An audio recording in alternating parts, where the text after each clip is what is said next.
Assalamualaikum warahmatullahi wabarakatuh. Perkenalkan, nama saya Muhammad Tufail Deyasmi, NIM S10 32 20 10 35. Saya dari Prodi Ilmu Pemerintahan. Kali ini saya akan menjelaskan materi tentang bebas nilai dalam ilmu pengetahuan.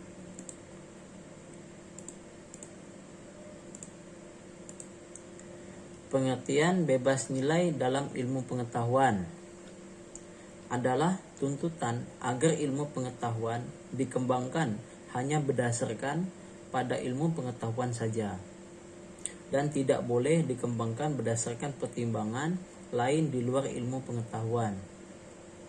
Tujuannya agar ilmu pengetahuan tidak mengalami distori atau tunduk kepada ilmu yang lain dan dapat berkembang secara otonom.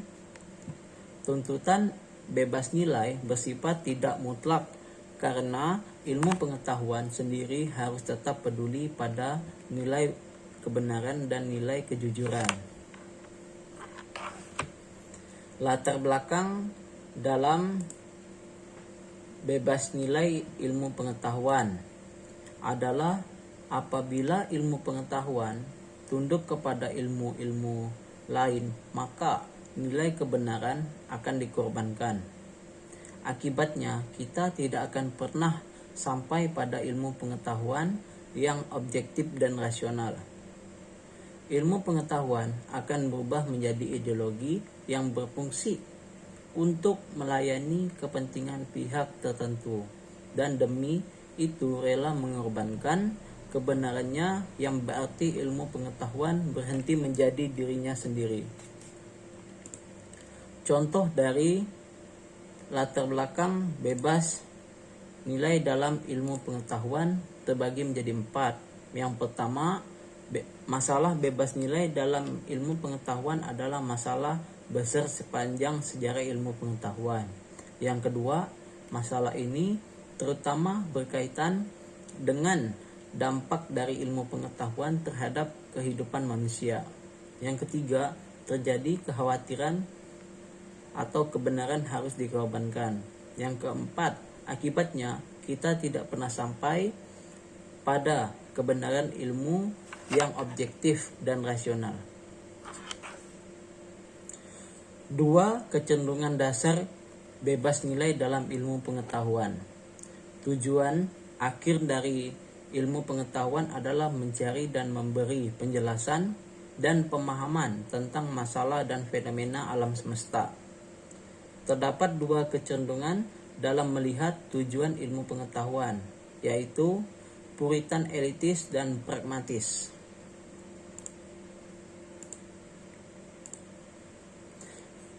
Kecenderungan puritan elitis.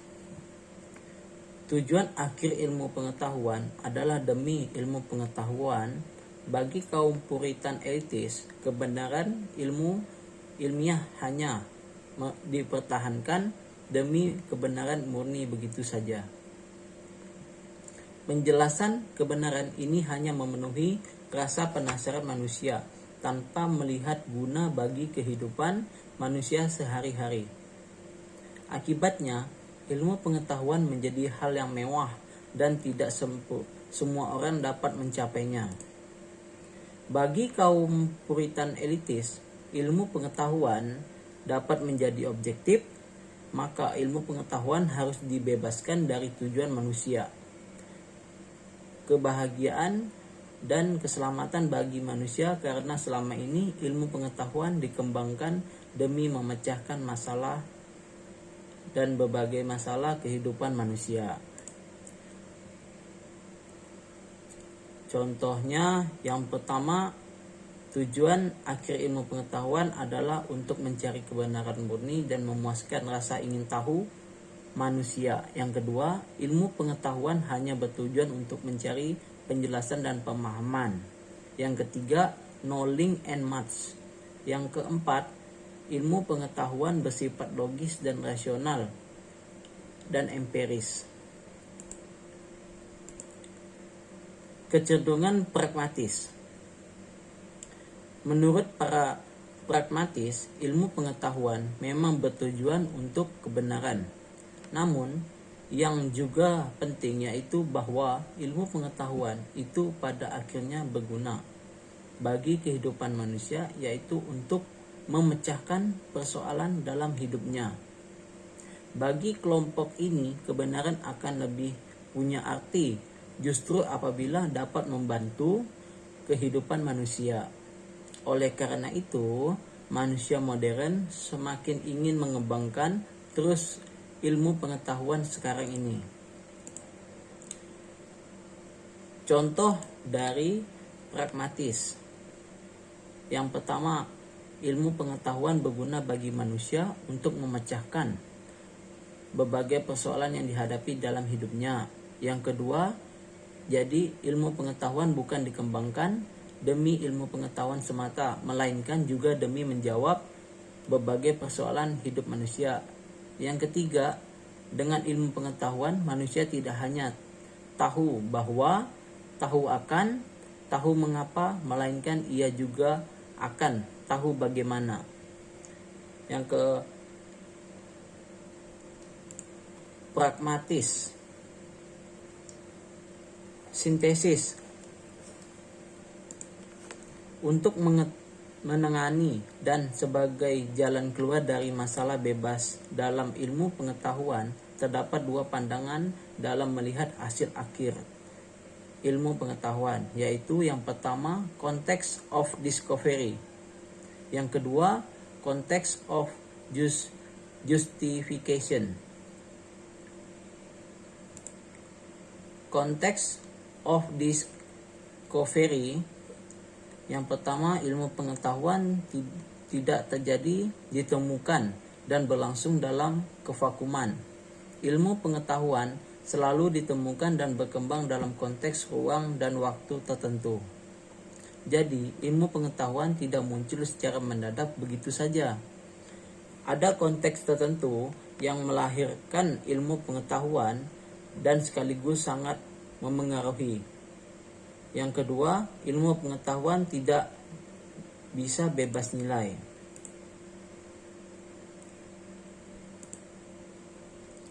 Yang ketiga, keputusan dari berbagai lembaga penelitian tentang jenis penelitian yang mereka lakukan. Yang keempat, keputusan dan kebijakan umum dalam masyarakat yang bersangkutan.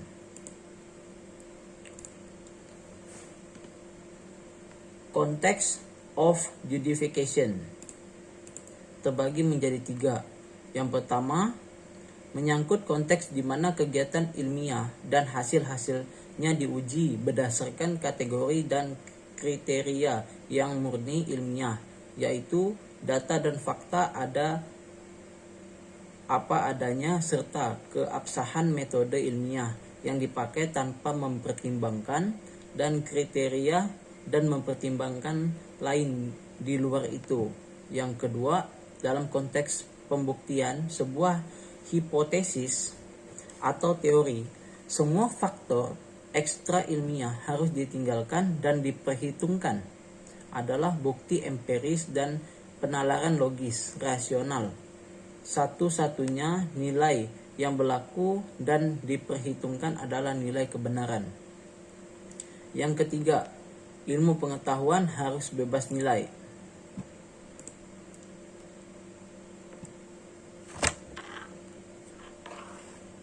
Perbedaan antara context of discovery dan context of justification. Tujuan pembedaan adalah untuk melindungi objektivitas dari hasil akhir kegiatan ilmiah dan dengan demikian sekaligus melindungi otonomi ilmu pengetahuan. Kebenaran hukum atau teori tidak boleh ditentukan oleh faktor di luar ilmu pengetahuan. Yang terakhir, kesimpulan. Ilmu pengetahuan tidak bebas nilai karena ia berasal dari kehidupan yang memiliki nilai-nilai. Tetapi ilmu pengetahuan harus berkembang secara otonom sehingga tidak terjadi distori dan hasilnya murni. Dua kecenderungan dasar dalam melihat ilmu pengetahuan. Yang pertama puritan, elitis, dan pragmatis.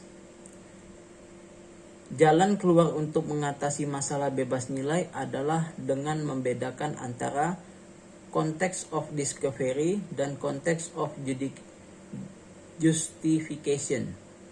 Tujuan dari pembedaan ini adalah untuk melindungi objektivitas dari hasil akhir kegiatan ilmiah. Sekian dari saya. Jika ada salah kata, mohon dimaafkan. Wassalamualaikum warahmatullahi wabarakatuh.